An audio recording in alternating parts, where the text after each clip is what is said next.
Ah, pourquoi?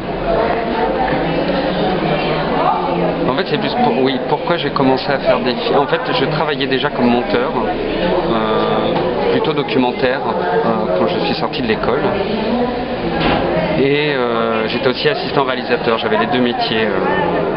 Mais petit à petit, il a fallu que je commence à m'exprimer moi-même et non plus pour les autres. Et en fait, je trouvais peut-être pas dans le cinéma que je voyais des choses que j'avais envie de voir. Et du coup, j'ai commencé à faire moi-même des petites choses, et étonnamment d'ailleurs plus dans l'art contemporain que dans le cinéma.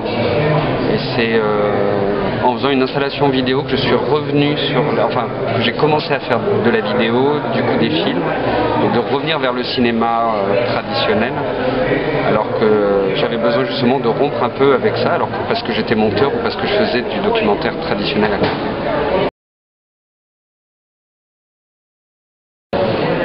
En fait, avec les films me permettent d'essayer de poser une question. Il y a quelque chose que je ne comprends pas pour une raison ou une autre, que ce soit un sujet, que ce soit une image, et que j'arrive pas à comprendre. Et du coup, de faire les films, ça me force à me confronter à ce qui me pose problème et à essayer de formuler une question. Et l'émotion arrive par hasard. Sur certains films, ça crée de l'émotion, sur d'autres non. Après, à froid, je sais dire pourquoi, mais quand je commence un film, par exemple, je ne sais pas du tout quel va être l'impact ou quelle sensation il va pouvoir créer. Mais c'est pas ce que je cherche à la base, c'est vraiment comment... Alors après, l'émotion aussi se crée parce que quand on travaille sur la mort, quand on travaille sur la catastrophe, il peut y avoir de l'empathie qui se crée avec le spectateur. Mais c'est pas ce que je recherche avant tout. Alors en fait, je pense qu'il y a déjà différents niveaux de films politiques. Oui. Il y a le film militant, Oui. et le film politique, on va dire au sens plus large, qui interroge... Alors je fais pas vraiment de film militant, ça c'est sûr.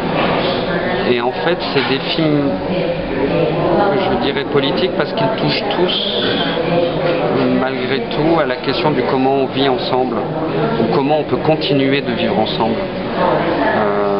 Mais j'essaie de le faire de manière très pédagogique,